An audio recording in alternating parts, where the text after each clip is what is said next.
साथियों, ये मॉनसून सत्र राष्ट्र के लिए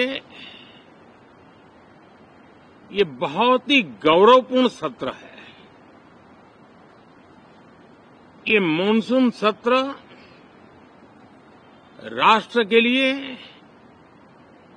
एक अपने आप में विजयोत्सव का रूप है।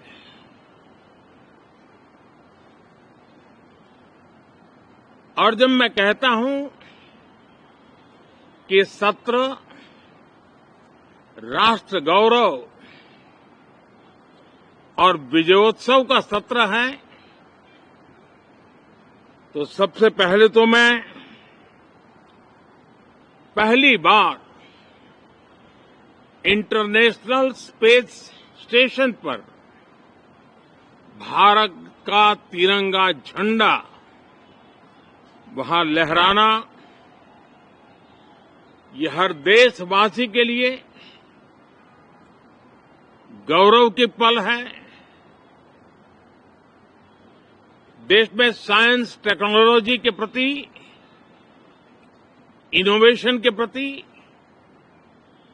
नया उमंग और उत्साह भरने वाली ये सफल यात्रा रही है। और पूरे सांसद, लोकसभा राज्यसभा दोनों सदन देशवासी जिस गौरव का अनुभव कर रहे हैं उसमें एक स्वर से जुड़ेंगे, एक स्वर से इसका यशगान होगा।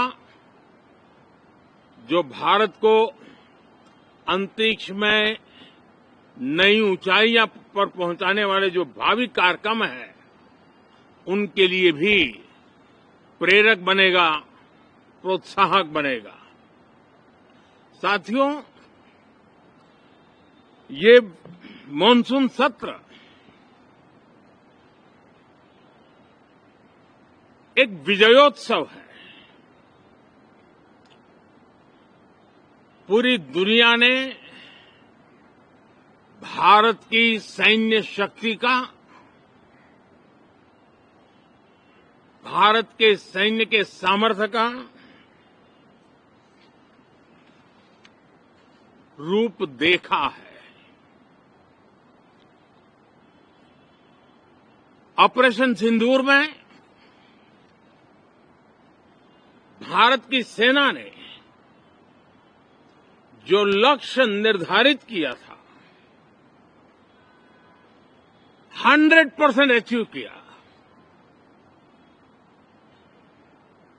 आतंकियों के आकाओं के घर में जाकर के 22 मिनट के भीतर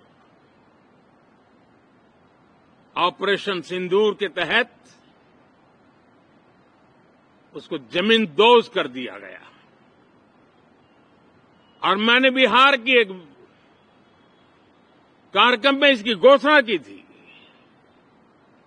जो हमारी सैन्य शक्ति ने बहुत ही कम समय में सिद्ध करके दिखा दिया। और इसमें मेड इन इंडिया सैन्य शक्ति का ये नया स्वरूप, इस पर भी दुनिया बहुत आकर्षित हुई है। इन दिनों विश्व के जिन जिन लोगों से मिलना होता है तो भारत के इस मेड इन इंडिया जो औजार तैयार हो रहे हैं, उसके प्रति दुनिया का आकर्षण बढ़ रहा है। मुझे विश्वास है कि जब सदन इस विजयोत्सव को एक स्वर में विजय के भाव से इस सत्र के दरमियान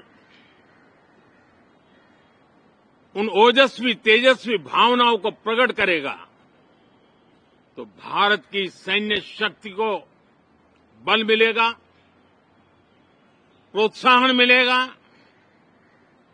देशवासियों को प्रेरणा मिलेगी और सैन्य क्षेत्र में जो रिसर्च, इनोवेशन और मैन्युफैक्चरिंग हो रहे हैं, made in India defence equipment बन रहे हैं, उसको भी एक बल मिलेगा और जो भारत के नौजवानों के लिए नए रोजगार के अवसर पैदा करेगा।